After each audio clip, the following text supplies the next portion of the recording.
Hello, everybody, and welcome to Cooler Heads. This is technically our fourth podcast. Oh yeah. George's and my podcast. This is our first live broadcast or webcast or whatever you want to call it, podcast, and um, we have been talking back and forth about doing our next episode, and well, you may have heard that there have been a little bit of things in the news, particularly related to Israel and the United States and anti-Semitism and Zionism and global challenges, etc.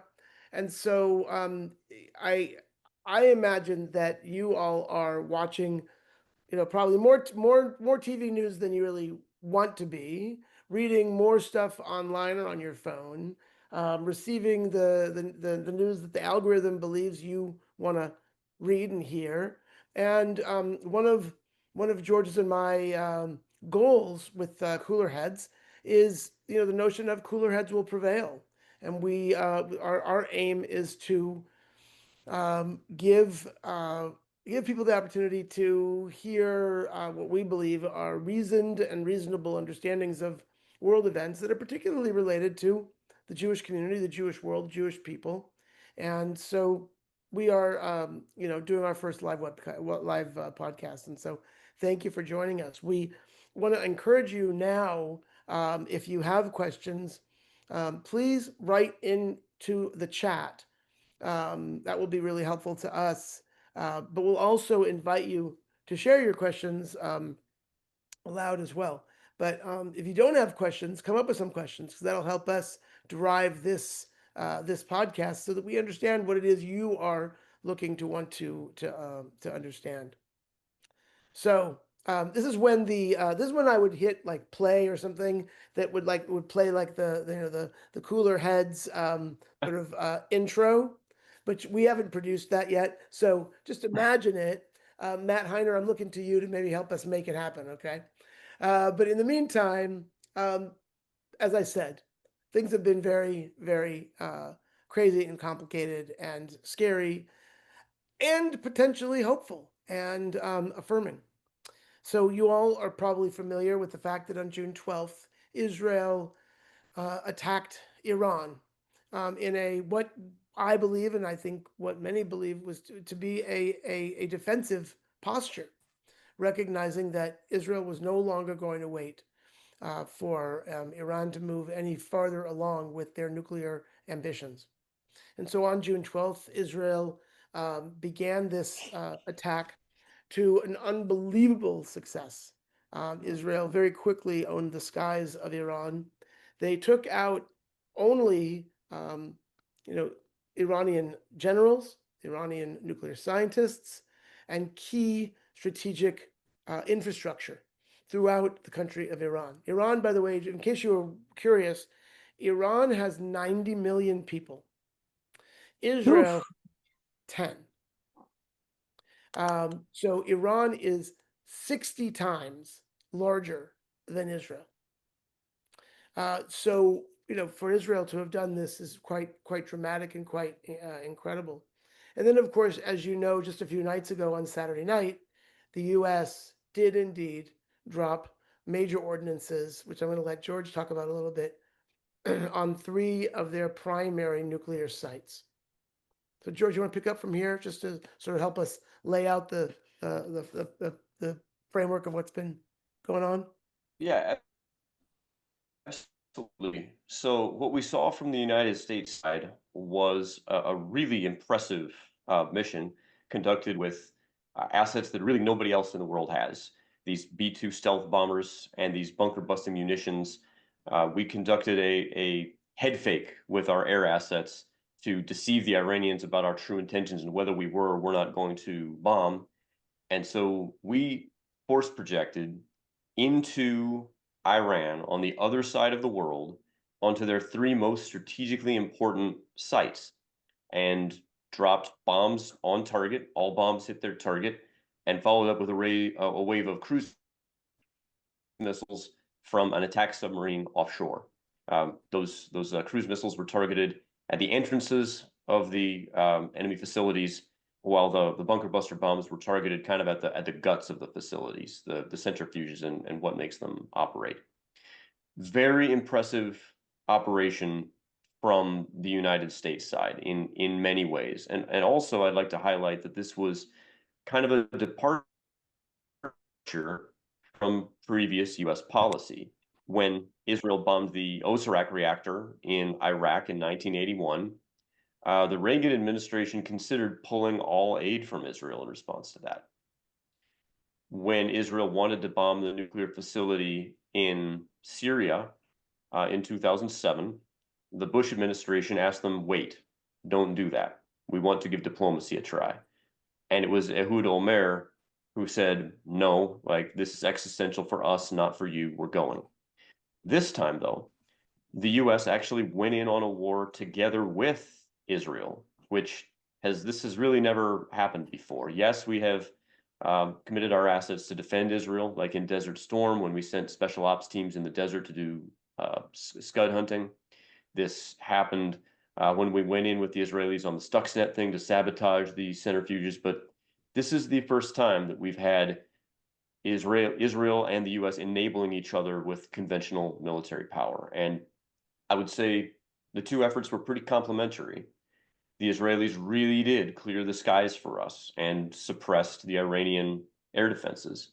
And we came in with ordnance that Israel really doesn't have any equivalent of, and we did something that only we could do.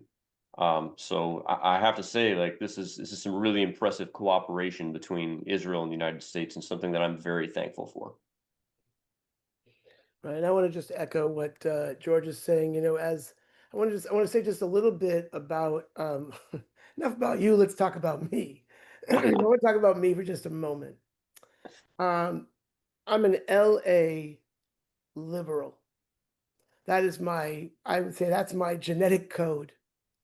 I grew up in Los Angeles in the Jewish community with liberal Jewish parents and in the liberal Jewish world. And when I say liberal, what I specifically mean is, you know, a deep commitment, a deep desire to believe that you can negotiate everything.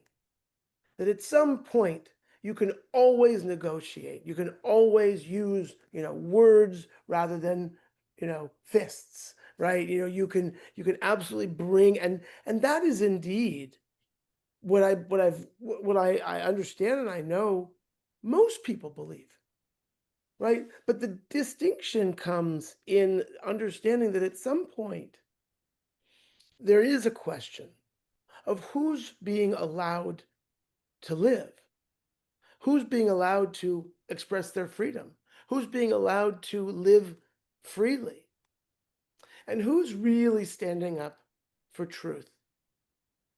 And I think that that piece is where we are in this moment. There's so much politics which we could get into with regard to uh, Bibi Netanyahu and Donald Trump.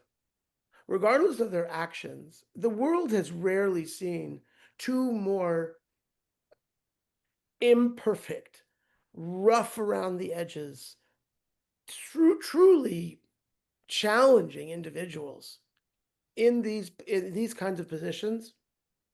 And where we are though now is in a situation in which Iran has been not just deemed as such, not just suspected as such, but has spoken, has claimed for itself to be the existential threat against Israel.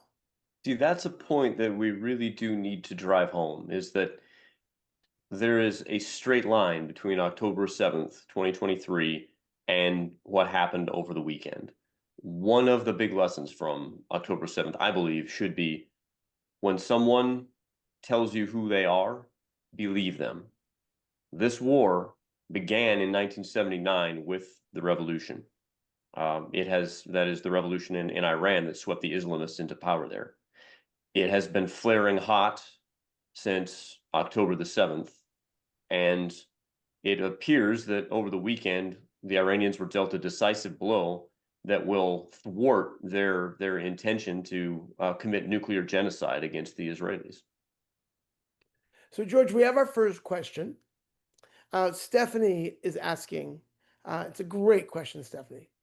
She said, can we talk about the reports that Trump acted on his own without Congress's approval and Congress saying he acted illegally? You know, Stephanie, that is a really good question. That's top of mind for a lot of people. What I would say is that the law and historical precedent is actually on Donald Trump's side on this one. Under Article 2 of the Constitution, the president is the commander in chief of the armed forces, and even the War Powers Act grants the president the authority to do short duration strikes. Um, he did not consult with all of Congress, rather only a few key members of his party in Congress. But when you consider how many actual enemy sympathizers there are in Congress, um, I would name maybe Rashida Tlaib as one. Um, I can hardly blame him for doing that. Also, in the past, the president has had considerable leeway to direct strikes of this kind. The people who in Congress who are complaining that Donald Trump acted illegally didn't really say anything when President Obama directed 8 months of strikes against Libya to conduct regime change there with no clear U.S. interest involved. They also didn't say anything when Obama dramatically expanded George W. Bush's drone strike program. So this accusation that Trump acted illegally here, um, I just don't think that the truth is on the side of the accusers on this one. I want to add something, Stephanie, because I think that George and I talked about this earlier in the week. George is himself an active military in the Texas Army National Guard, um, and has a phenomenally well sourced and excellent opinion on this. But as a serious layperson, my the thing that came up for me is that I've been following these politics certainly since 9/11. And in 2001, when George Bush was given the rights through the War Powers Act to engage in war in Iraq, and then Afghanistan as well, at the time it was understood to be a sort of open-ended policy that gave him full access to be able to pursue this. So it wasn't just Article 2. They did indeed pass a law in 2001 that gave him that. However, because they did it in an open-ended way, it was still then therefore active. So on top of the Second Amendment, each succeeding president has been that has fought wars and incursions and battles internationally.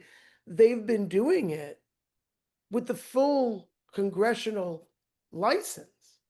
Now, the interesting thing, as George and I both discussed, would we prefer that a president always has to go before Congress to engage in a long-term battle? Yes, Yes, absolutely absolutely. right. Yes, But absolutely. but every succeeding Congress majority hasn't decided. Okay, because it was unfortunately, I think, because it was their guy in the White House, they didn't go down that road to limit these powers.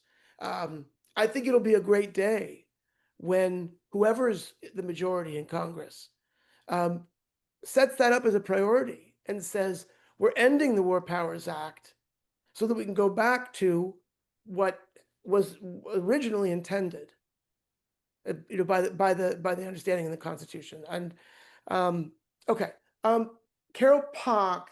Oh, wait, did you have something else you wanted to add, George?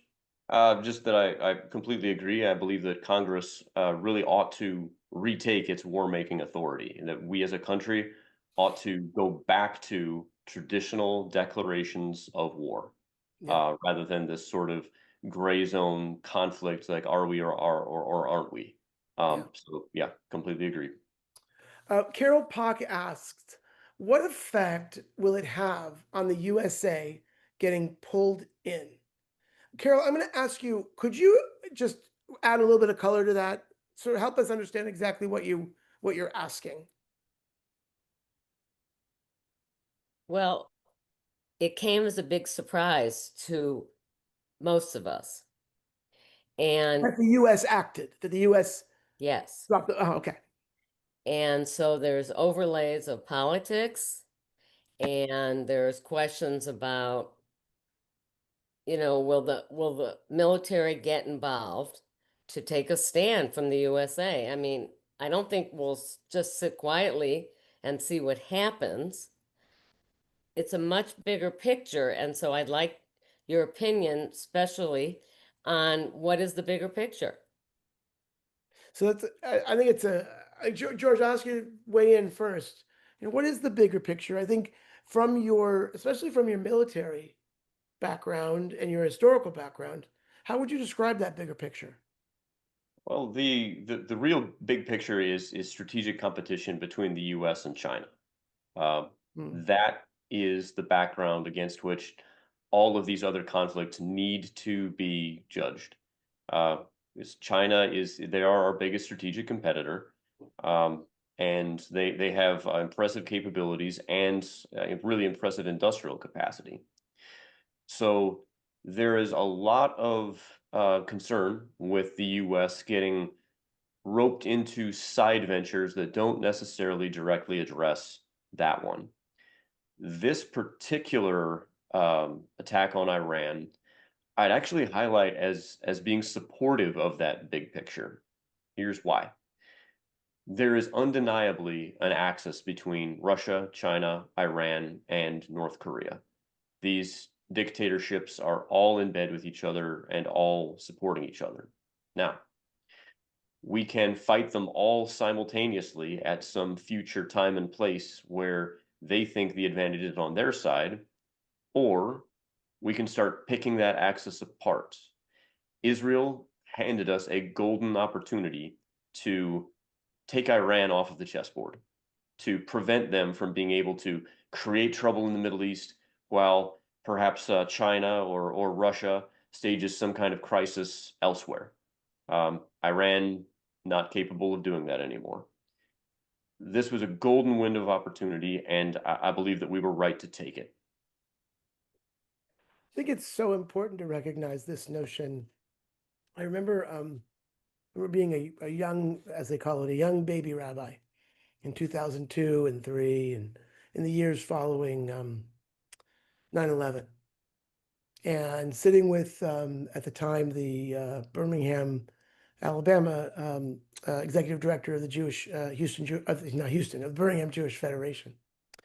And we had this really interesting conversation about the recognition of evil, the need to understand that there is at some point a need to recognize that there are people who want to do bad things for their own selfish, immoral purposes. And the countries and the regimes that George mentioned, they have been proven to be working in that direction. That is not at all to say that all North Koreans or all Chinese people are evil, bad people by no means, right? Um, the Iranian people. I mean, one of the most powerful things I remember ever hearing is that forget about Iran for a second. Hamas has killed far more Palestinian Arabs than it's ever killed Jews. And about Iran, you can say the same thing. It should feel like it's enough. We didn't attack the people. And it should be enough that Iran is a country where if you are gay, you will be hung from a crane in the middle of the city for everyone to see. So if you ever saw Handmaid's Tale, like that's it, real. Isn't that enough reason? Isn't that enough proof? All right, Stephanie has another question. Actually, I'm going to Rachel, and then I'll come back to Stephanie. So Rachel's question is, oh, good. Following up on Stephanie's question, are those bunker busting bombs capable of obliterating a site within a mountain? I heard they aren't. That is You definitely know, a question for George. I see Rachel and Stephanie's question as kind of inextricably related. Like the question is, Okay. were these sites obliterated? Yes or no? Um, I'm going to kind of give a cop-out answer here. We've gotten some conflicting reports in the news regarding this, right? There was that leaked DIA report, which let's just take a quick second to talk about that. That was a top secret classified report, low confidence report, mind you, What does um, DIA stand for? Just tell him. Defense Intelligence Agency. So something to leak something that is classified top secret is exceptionally grave. And whoever I really hope that whoever was responsible for that is found and prosecuted because that is borderline treason. Now, let's talk real quick about terminology. So the Defense Intelligence Agency is the uh, part of the Department of Defense that is responsible for doing intel analysis. It looks at like all different disciplines of analysis, ranging from image to human intelligence to signals. Now, the classification top secret does not necessarily say anything about the accuracy of the report. The classification of intel usually has to do with either the analysis that was done on it or the method that was used to collect it. So, for example, human intelligence is usually very highly classified because you're dealing with people's lives. You're getting intel from somebody who, for whatever his reason, wants to help the United States by providing information. And he's usually doing so at great risk to himself or herself. So this is why that's treated with extreme sensitivity. So don't think that just because it's rated top secret, it's necessarily more accurate. It just means that something in that report, whether the method it was used to collect it or the nature of the analysis, is considered very sensitive. All right. The report itself was low confidence, which means that it's kind of like, look, you're asking me to make a stand on this, and here it is. No, I won't necessarily like die on this hill, but this is what we think is likely to be the case based on what we have seen. So a low confidence intel report isn't something to bet your 401k on. There have been conflicting reports about exactly how much damage was done to the Iranian nuclear sites.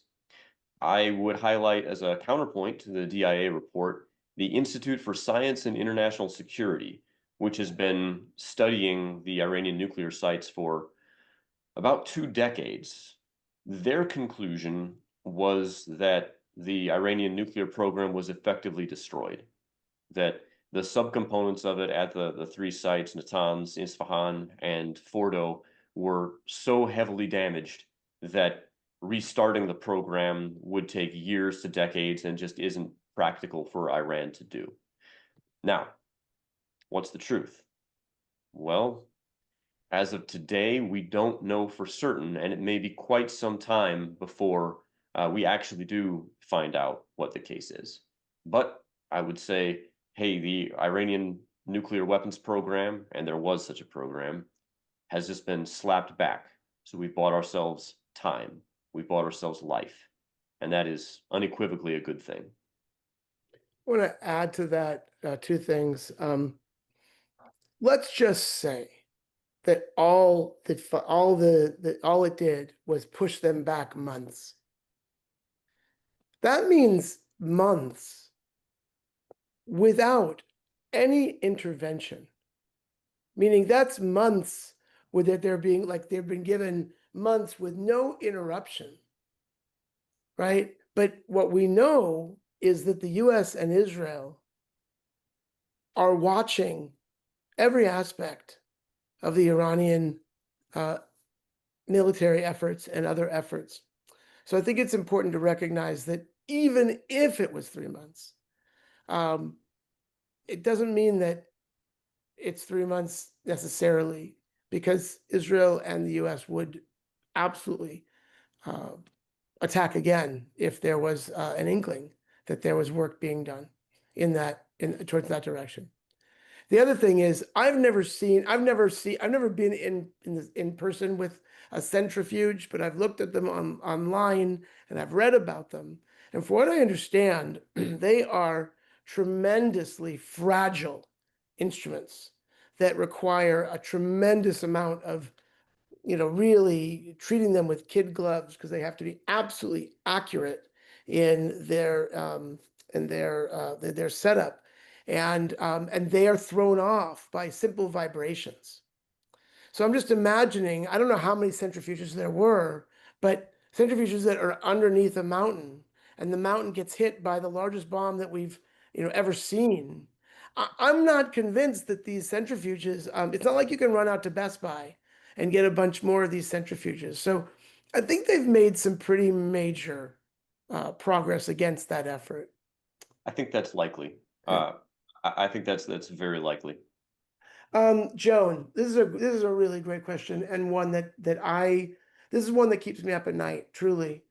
You said that the news has mentioned Iranian sleeper cells in US that could cause harm. What is being done to know where they are? I know? forgot the word. No, Sorry. yeah, no problem. To know where they are. George? This is a matter for law enforcement. So our domestic law enforcement, particularly at the federal level, is focusing on this. And also, even though it's a border security is a really hot button issue, but that is how a lot of Iranians are sneaking into the United States. And so between border security, border enforcement, immigration enforcement, and federal law enforcement, they are trying to prevent these sleeper cells from doing any damage to the United States. And this has been a long-term effort. And we don't know. We don't know what could be. It is scary. I still believe that all of us are still safer in the wake of the US's involvement in Iran. I believe so too, though. But it's scary. I think it is scary. I think we in the United States have gotten kind of two warning shots. And I say this as just a matter of kind of educating the larger community, educating the voter base on what the future of warfare might hold in store for us. So we have seen in two cases sleeper cells inside a country launch a powerful deep strike on their enemy's infrastructure. We saw the Ukrainians do it just a few months ago when they had their operatives who were on Russian soil, who were building out their drone attack infrastructure for literally years after the Russians had invaded Ukraine. And they devastated Russia's strategic bomber fleet. Some of the planes that the Ukrainians destroyed are irreplaceable. We saw the same thing that Israel just pulled with Iran. Apparently, there were actually Mossad agents in Iran who were able to launch a very powerful first strike. So we have reason to believe that there are enemy sleeper cells inside the United States. I would hope that our federal law enforcement is doing what they can to locate them and prevent them from doing us any harm. I would also hope that our defense establishment is doing what it can to harden our most sensitive sites to prevent us from being humbled by a first strike in the way that Russia and Iran were in the openings, in the salvos of those wars. I see a question about the mayoral race in Manhattan. The rabbi and I, Nothing I can say this necessarily. Yeah, we're not going to touch this one. Okay. I just How thought, about, I mean, it's bad enough what's going on, but this, well, anyway, another time. well, no, it's a really hot button issue that I think it's probably the best for us to sort of just stay away from it. Okay. I think you can imagine how we feel. Look, I'll say the one thing. I will say one thing. I'm sorry, I can't resist. Good. I will say this, and for me, it's just a reiteration of, if you read my blogs, if you follow what I write about, I'm always trying. I don't mean to try to put on a cape when I say this. I'm always trying to identify, to really discern the truth, to be able to say what I believe, what I feel, what seems to me to be the most the clearest understanding of a set of situations. And there was as I wrote about a few months ago. I wrote about an interaction I'd had with an individual who, when was showing me with a certain amount of pride his sign that he was wanting to hold up that said stop the Zionist genocide.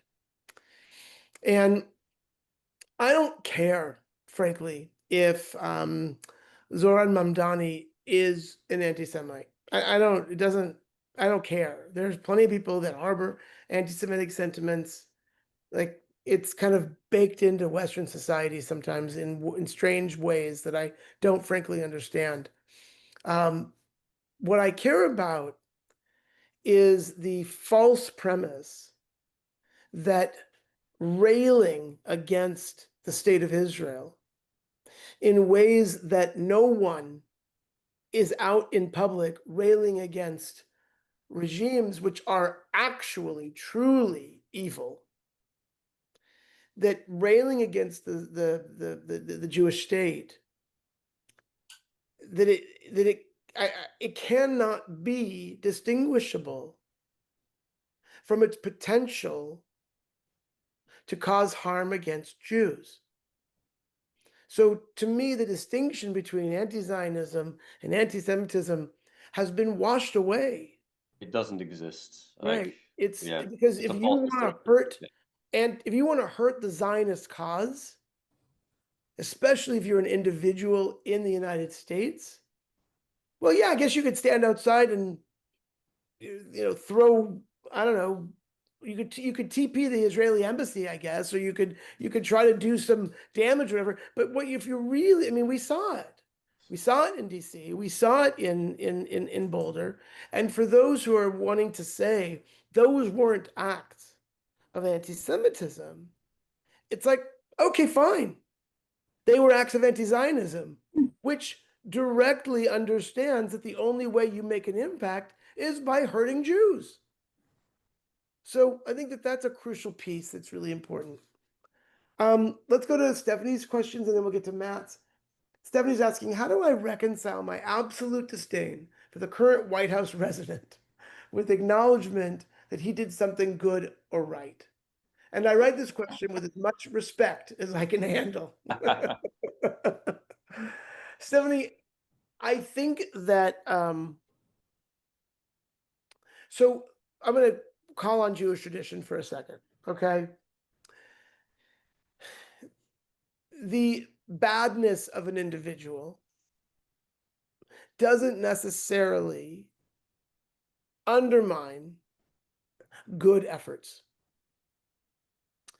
So there are aspects of an individual's personality, and I'm not trying to speak of specifically any person, right? But there are plenty of people out there in the world who have done who are nasty and ugly and mean and unrighteous and immoral, who then do something of positive impact.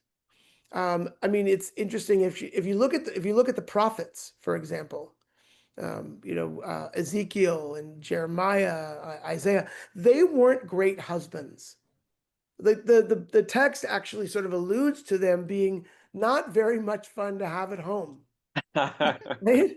But they worked out in the world to stand up for the the poor. Now, I'm not necessarily drawing an immediate conclusion. I draw a direct parallel. But what I want to say is that I'm separating the individual from the action. The action is one that every other president for the last 5 presidents has said publicly, yes, we must act. And any time that the US has had the opportunity to act, it hasn't. And why is it important? It's important to me because Iran has been threatening the Jewish people this entire time. So I'm gonna give him a win. You know, Stephanie, you said, how do you reconcile your disdain for the current White House resident with acknowledging that he did something good? I think you just did. You know, Right. It's okay to think whatever you think of the man, but also to recognize that, hey, he credit where credit is due. He had a very tough decision to make. It's never an easy choice to put American servicemen in harm's way, but he did it. He took the hard right decision when previous presidencies have punted. So you can think whatever you want of him. We on Cooler Heads are we're completely nonpartisan. We don't take sides in this. But I think partly this is what Cooler Heads is all about, is just recognizing the good in the bad and the bad in the good, and reconciling that. Rabbi Scott. Yes, and George, Paula. this is Paula. Hi, Paula. You know, I don't like him. I can't stand him. Lenny had said it needed to be done. And yes, I guess it did. But I still can't, I still think he did it for the glory. I don't, I mean, I'm glad he did it, I guess, but I still think he did it for the glory. I don't think he really did it for the good of Israel. Well, Rabbi, this is kind of a Torah question that has Yeah. been it's been burning on my mind for actually quite some time. So this is a good opportunity to kind of address Bring it. it. Let's say somebody does do a good thing, but they do it for reasons that are maybe a little craven. Like, let's say somebody does something heroic, but he does it because he wants a medal rather than for the intrinsic good of the thing. Sure. What does our religion say about that? What does the Torah say about how we should judge such an action? So it's a fantastic question. And of course the rabbis discuss it. There is this continuum between absolute selfishness and sort of puritanical altruism. And I think it gets played out in every religious tradition. You can't really have a moralistic conversation and discussion and engage in philosophy that doesn't speak about that issue, about this notion of intention. And I know that what I've heard about from criminal trials, in criminal trials, the intention is a crucial piece of how someone is found guilty, and more importantly, how they're punished. So the effort is so much about proving intention, which is such a difficult thing to do. That said, I would call upon the Maimonides ladder of tzedakah. Maimonides lays out a ladder of tzedakah on which, tzedakah is the commandment that we should give of our property, give of our resources to those in need. The bottom rung of the ladder is giving cravenly, as you've mentioned, George, giving for the pure spectacle of it, or giving for the pure, giving even to be able to say, oh, look, I gave this to you, right? I mean, like really being an awful, Scrooge, if you will. But as Maimonides points out, it is still a mitzvah. The highest level of the ladder of tzedakah is what many understand it to be, if you teach a man to fish, right? It's if you help someone be able to provide for themselves. And in the middle of the ladder, you have sort of between you give where the person who's receiving, but the person who's receiving it doesn't. You give where you don't know, but the person, and so forth. But it's all, and that's where I would sort of focus our attention, our understanding is that you still get a check mark, right? You still he did it. And I also want to add, Paula, you might be right. You might be right that he was driven by the desire for, hearing people say that he deserves a peace prize. I mean, that's like, but it wasn't. God forbid. But And like Menachem Begin and Anwar Sadat shared the peace prize for their reconciliation. Right. I mean, right. Donald Trump in his first term brought together Israel and 4 Arab countries. Right. So like Right. that's I would have to ask the question. But the piece that I wanted to was that it wasn't without a potential downside. Right? It wasn't that, the action didn't guarantee. I mean, it succeeded and he's being raked over the coals. So you can only imagine if it, because this was the first time that this bomb, and I mean, this, it's almost crazy that that these planes flew 37 hours round trip, refueled in the air twice. I mean, I've seen Top Gun, but I haven't seen what really happens. And I have to imagine that there have to be 1,000 things that could go wrong when you're refueling another plane midair at, I don't know, what is it, 50,000 feet? It was an incredibly risky operation. Nothing like this has really, I think, ever been tried in the history of military aviation. This was not a risk-free operation. It could have easily gone sideways with tremendous consequences for the United States as a country and also for the president politically. Like, Sure. For sure. this was We a have risky one move. last question. I want to let this be our final question. And Matt, I think it's a really great question. So Matt wrote, it seems like every attempt at changing things for the better in the Middle East through regime change, Iran included, has only created a void for something worse to step in. Are we just making room for ISIS or something worse to take over? Or is there a legitimate path to improving things? It's a fantastic question. And the world's battlefields are littered, unfortunately, with America's former allies, who, including Osama bin Laden, who eventually turned their guns on us. I'm going to let George answer this question.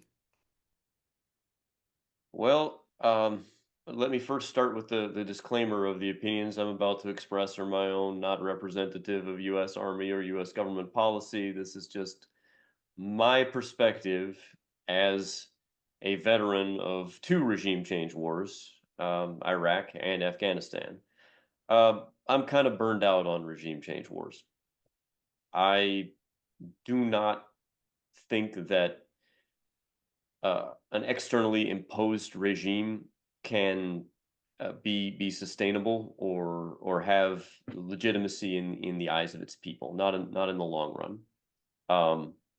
I do not believe that an externally imposed regime change, either from the U.S. or Israel, could possibly be a good path forward for Iran. I do not think that is a good idea. As far as if there is a legitimate path to improving things, well, nobody knows. And I'd be very suspicious of anybody who takes a firm stand one way or another. One kind of promising piece of information about Iran is that only really about 1/3 of the Iranian people actually support the regime. The rest are on some kind of a spectrum of indifference to active hostility towards the Ayatollahs. The idea that regime change in Iran could create a void for something worse to step in, it's always a possibility, but I guess my next question would be, what could be worse? Like the Ayatollahs have bent the entire identity of their regime in Iran around committing nuclear genocide of the Israelis, about destroying the United States. They have warped the fabric of that society by just externalizing their own failure as administrators, by blaming the conditions in their country on external adversaries. It's a classic dictatorship ploy. So if somebody would come in that's worse than the Ayatollah, I couldn't imagine he would be much worse than the Ayatollah. Like what is he not only just going to hate Israel, he's going to really, really hate Israel? Like, oh, okay. Now, all that being said, I again am extremely skeptical of these regime change wars, which is why I am glad that the United States didn't get overambitious with these strikes that we saw over the weekend. These strikes were narrowly focused at destroying the immediate threat, which is the Iranian nuclear program.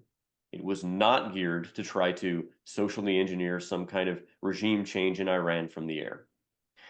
I think that showed wisdom, the idea that we need to maintain a narrow focus on what the actual problem is and not fall victim to our own imperial overreach. Right. What do you think, Rabbi? I think that we are living in a really scary time. And I think I feel less scared today than I did last week. Because the US stepped up. I'm not, I've written about, I've railed against the wars in Iraq, especially in Iraq, and then before that in Iraq and over Kuwait, and these wars which I always had tremendous lack of trust in. I mean, I've said some really awful things about the U.S. government in the past, in terms of what I believed to be true. At the same time, I know that as a Jew and as a rabbi, I've also sat back and thought, if not for this reason, why is the U.S. a superpower? If not for the reason of putting down a regime, or at least undercutting their most significant threatening tools, then what is the point of spending the amount of money we spend on our defense establishment? I mean, I get mad, like just like the next guy, about the rumors about the $500 toilets and $800 wrenches and whatever, which George can let us know if that's actually true or not. But the rumors are the rumors. But we're talking billions and billions of dollars.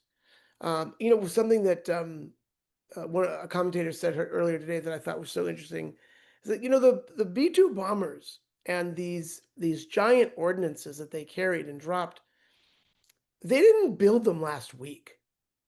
Like, these things have been in development and operation for decades, and every Democratic and Republican majority Congresses over the last 30 years have voted to build them and voted to extend those contracts. And and they've never been used before until now. And so to me, the fact that they've never been used before until now is also something that I think that stands for, because this was a truly existential threat, and Iran didn't pretend otherwise. It said, we exist to rid the world of the little Satan and the big Satan. The little Satan, Israel; the big Satan, US. So, at the risk of sounding too patriotic, No such thing. yeah, too with too great of belief in what America does stand for. To me, as an American Jew, I couldn't be more proud of my country today.